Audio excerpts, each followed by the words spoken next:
Jazz is a really huge subject to study in music, but we're going to take one little example of it and get you experiencing what it's like to play chords that are very common in jazz chord progressions.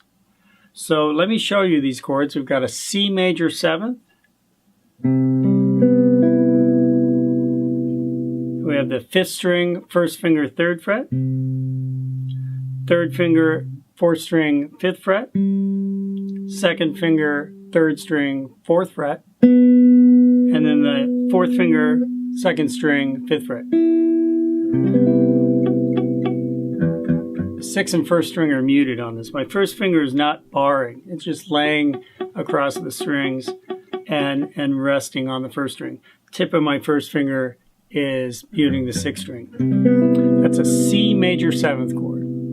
Now we're going to do an A minor 7th. This is an interesting bar chord. We have on the 6th string, we're going to take our 2nd finger on the 6th string of the 5th fret. Then the 3rd finger is going to bar on the 5th fret as well, the 4th, 3rd, and 2nd string. Now here the 5th string is muted and the 1st string is muted. 5th string is easy to mute because the 2nd finger just leans over and touches it. The 1st string is muted by the 3rd finger coming up a little bit, kind of like we did in the C major bar chord or the root on the 5th string major chord bar chord. All right, so there's A minor 7th, 2nd finger, 3rd finger, all at the 5th fret.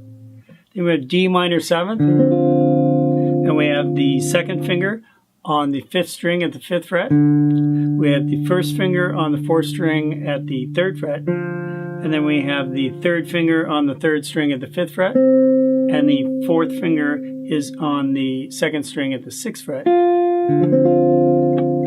Again, we have muted strings here. The 6th string is muted and by the tip of my 2nd finger. And then the 4th finger is just leaning back and muting the 1st string.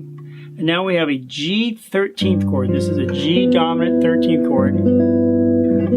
And we have the root is on the 6th string. So we have a G at the 3rd fret with the 1st finger. Then we skip the 5th string. 5th string is muted.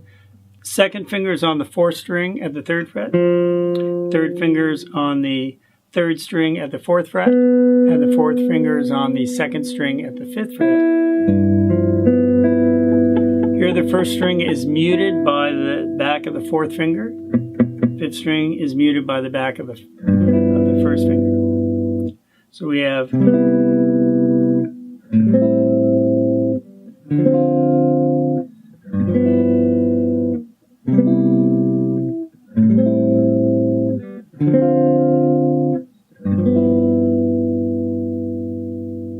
So those are some nice chords. They're a little richer sounding. They have kind of more going on in them harmonically than the chords we first started off with.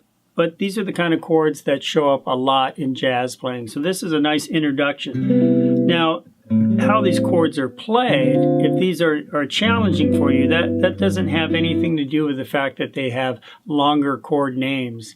You don't want to think that simple chords are easy to play and complex chords are harder to play or finger. It doesn't quite work that way. It can, of course, but I've played some very simple chords that are very challenging and vice versa.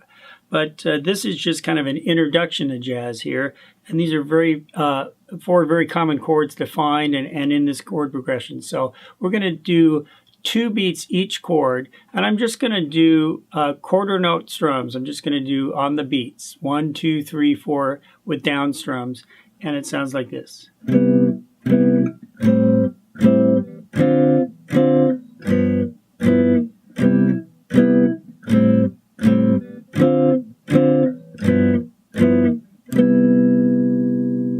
Now you notice I was just doing steady down strums. Do you see my fingers kind of I was pressing and then relaxing? That kept the chord from ringing too long, and it made the chord ring shorter. That's a common way to play rhythm in a jazz setting.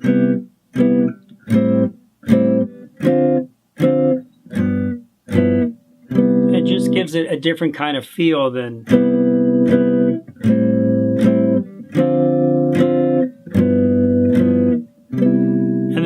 Nothing wrong with that. You can play it like that. But if you check out some jazz recordings, listen to jazz guitarists playing rhythm, and quite often you'll hear them doing this kind of, it's very kind of rhythmic.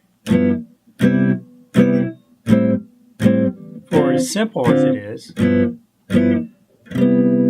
it's actually a very useful approach to take in a jazz setting. All right, so there's 4 new chords for you, and as always, you can just do 1 strum each and get used to the transitions, and then start to play it in time.